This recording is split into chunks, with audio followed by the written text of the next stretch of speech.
Tonia, a young hairstylist, found an abandoned shop and a mysterious mermaid who promised her wealth. Her beauty parlor promised desires, but every client who entered paid with their destiny.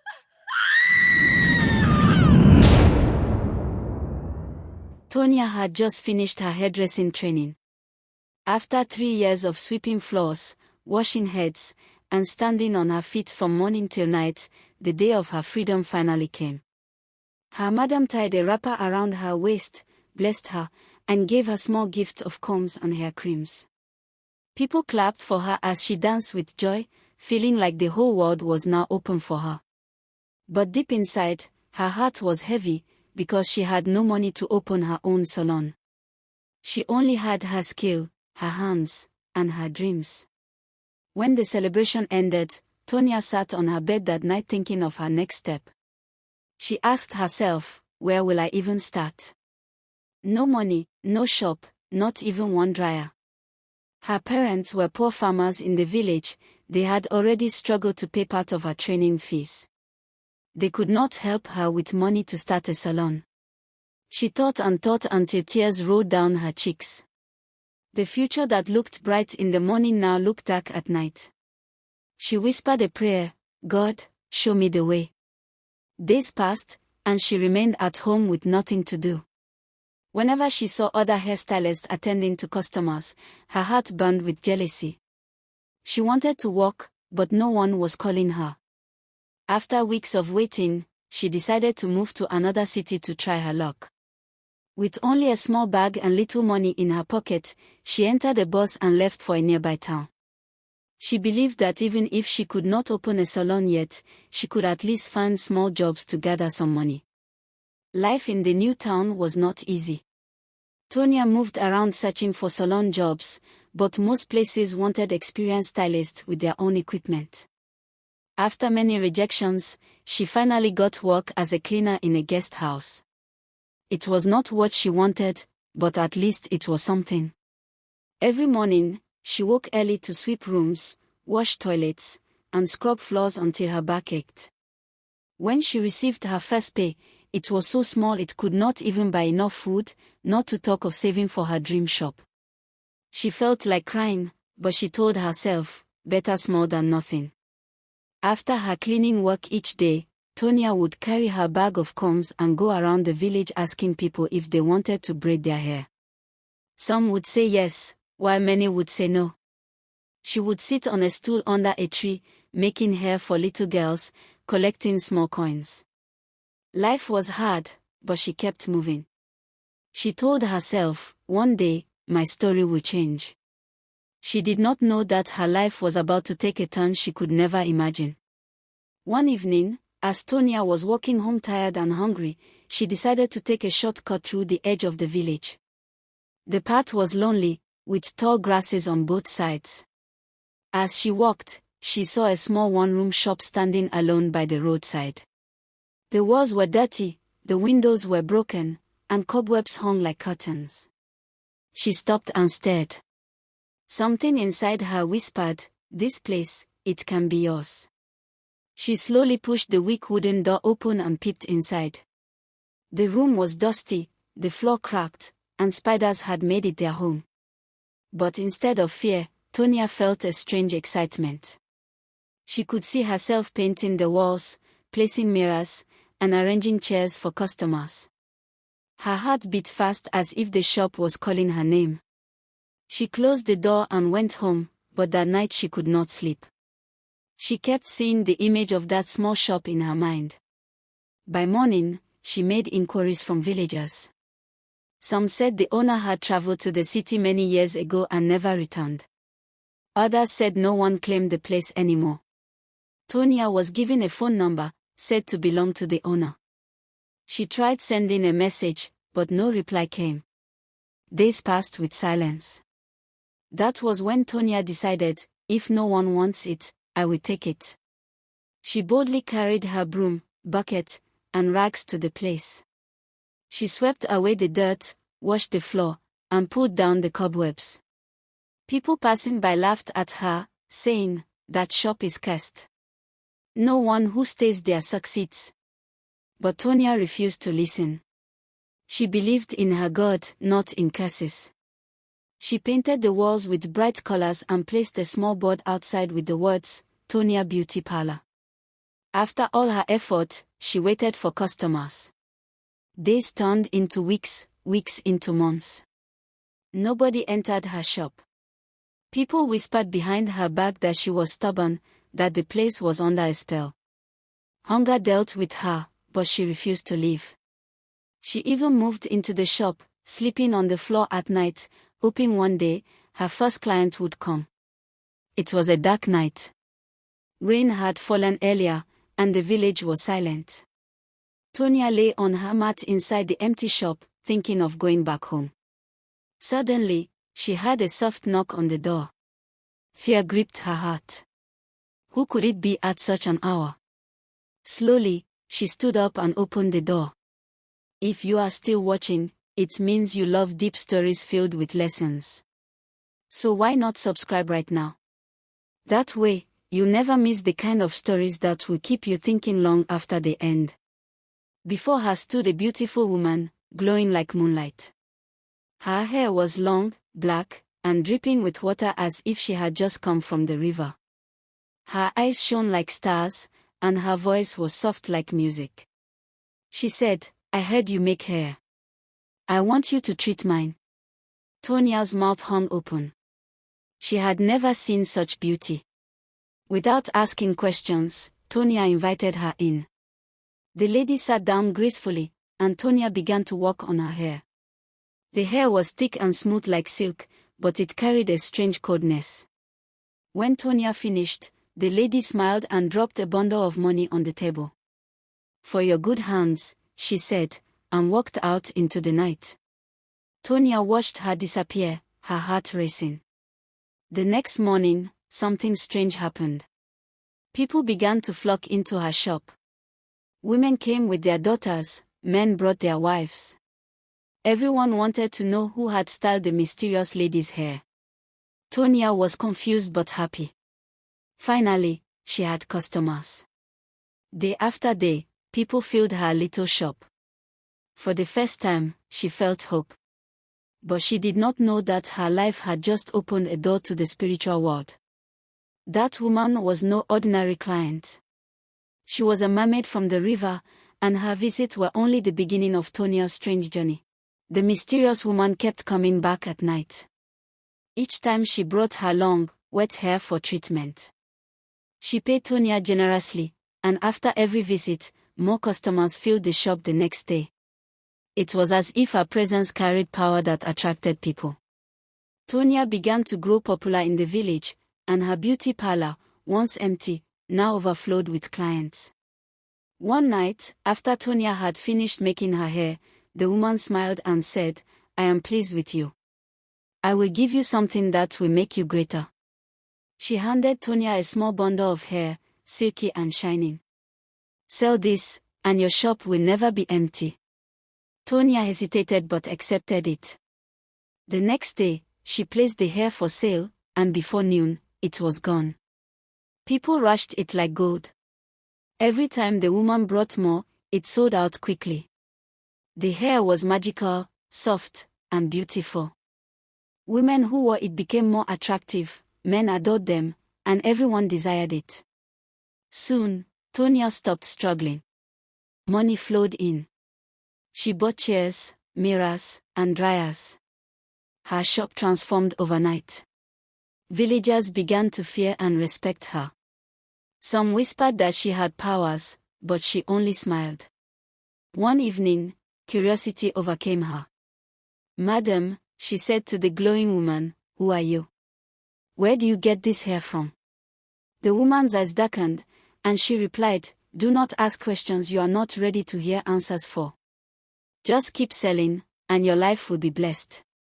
Fear ran through Tonia's body, but greed whispered louder, keep going. Though her conscience pricked her, she pushed it aside.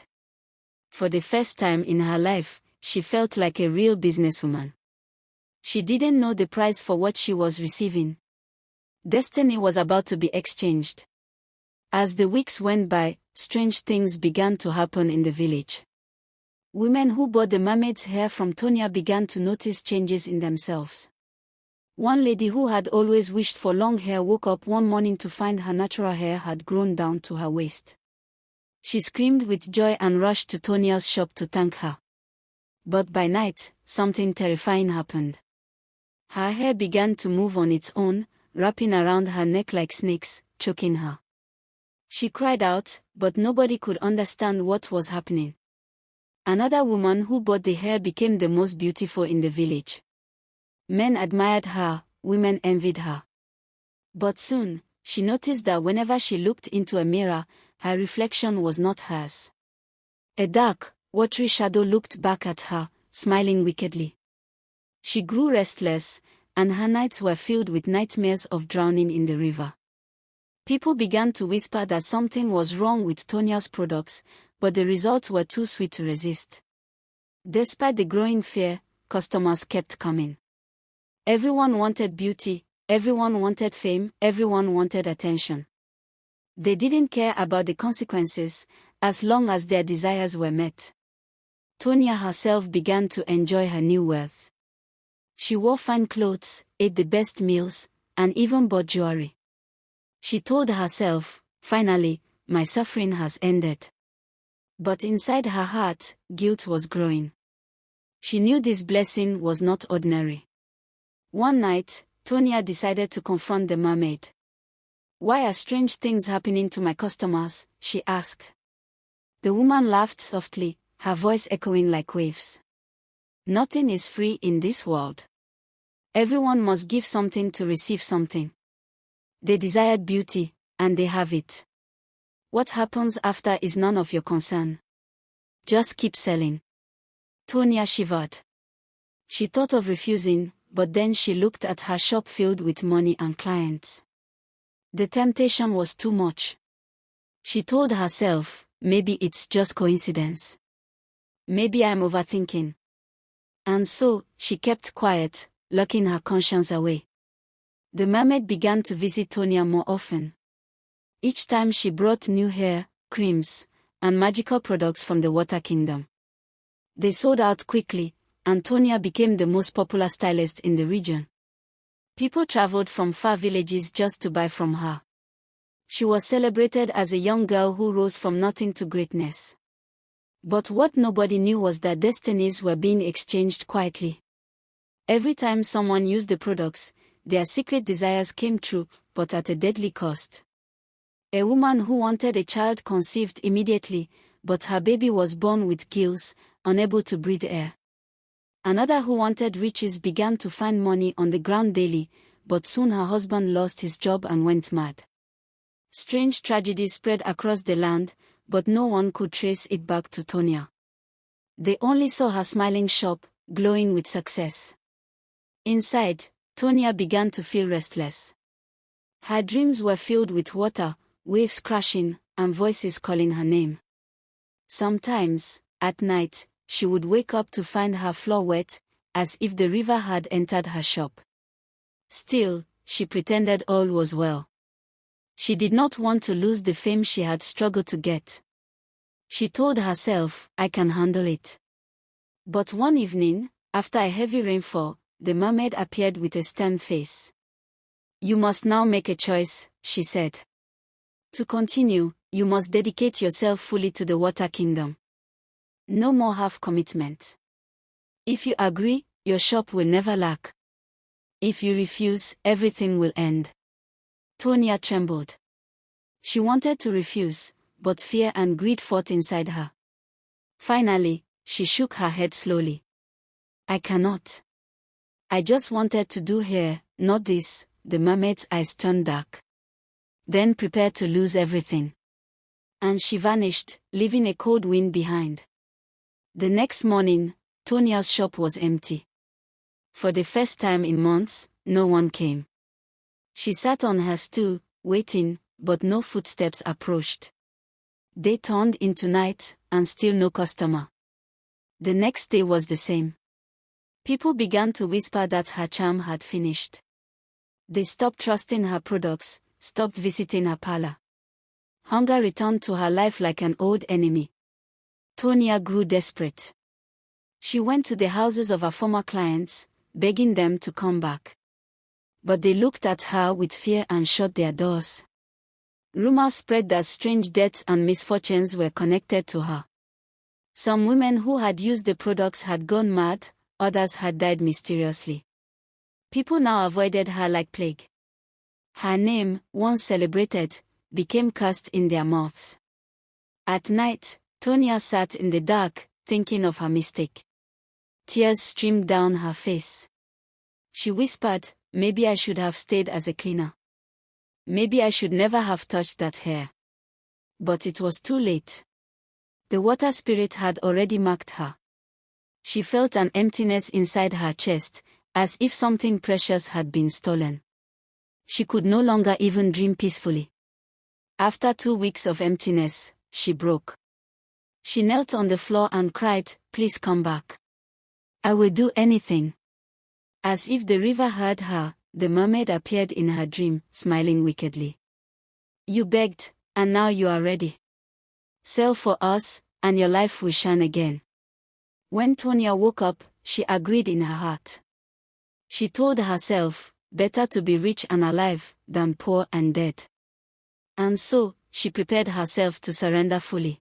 The mermaid visited Tonia physically the next night. This time, she was not smiling sweetly. She carried a small calabash filled with water, shining like glass. She placed it on Tonia's table and said, "Swear your loyalty. With this, you are ours. Sell what we give you, and never question again." Tonia's hands shook as she touched the water. It was ice cold, and whispers rose from it like voices. She bowed her head and said, "I agree." At that moment, she felt a heavy wind blow through her shop. The lamp went out, and the room was filled with darkness. When she lit it again, the mermaid was gone, but the calabash remained. From that day, her shop came alive once more.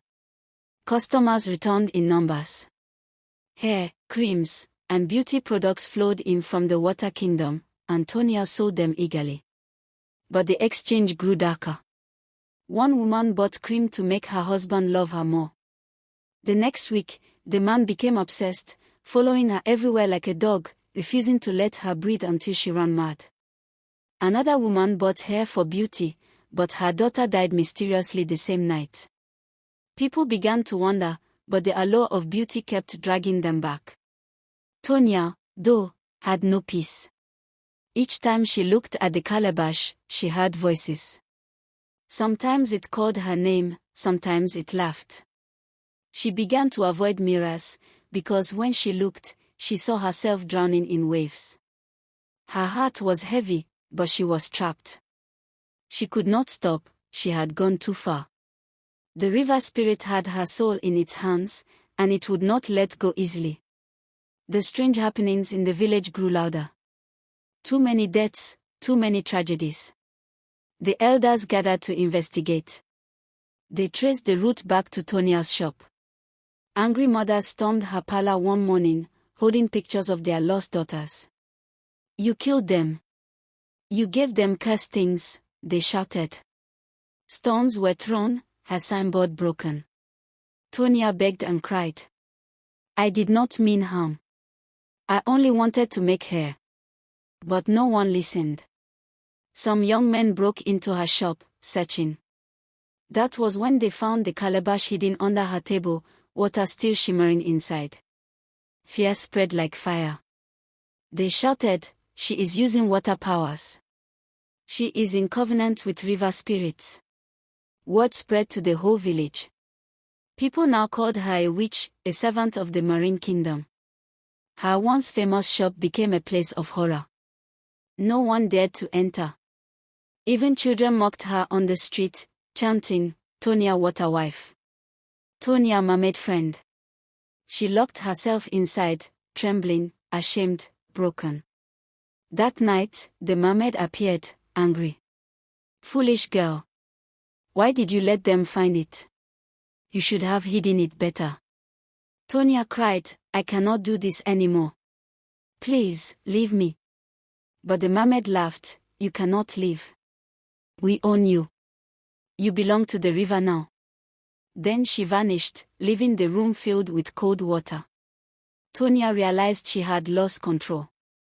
The power she thought was helping her had now destroyed her completely. The villagers gathered the next day. They decided Tonia must be driven out. Some wanted to burn her shop, others wanted her arrested. As the crowd grew, Tonia stood in the doorway, tears streaming down her face. "Please, forgive me. I was only desperate. I only wanted to live my dream." But her words fell on deaf ears. They dragged her out and threw her belongings into the street. At that moment, the sky darkened. Thunder roared, and heavy rain poured.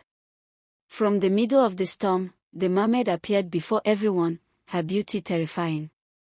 People screamed and ran, but Tonia fell to her knees. The mermaid pointed at her, "You are ours forever." Suddenly, the ground shook, and water burst from beneath the shop, flooding everywhere.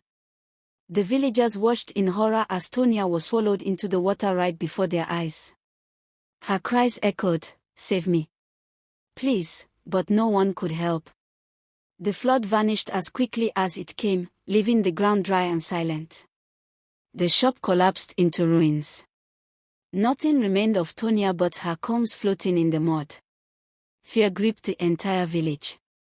The elders warned everyone never to chase quick riches or strange powers again. They said, "Desperation opens the door to destruction. Patience and hard work are better than shortcuts."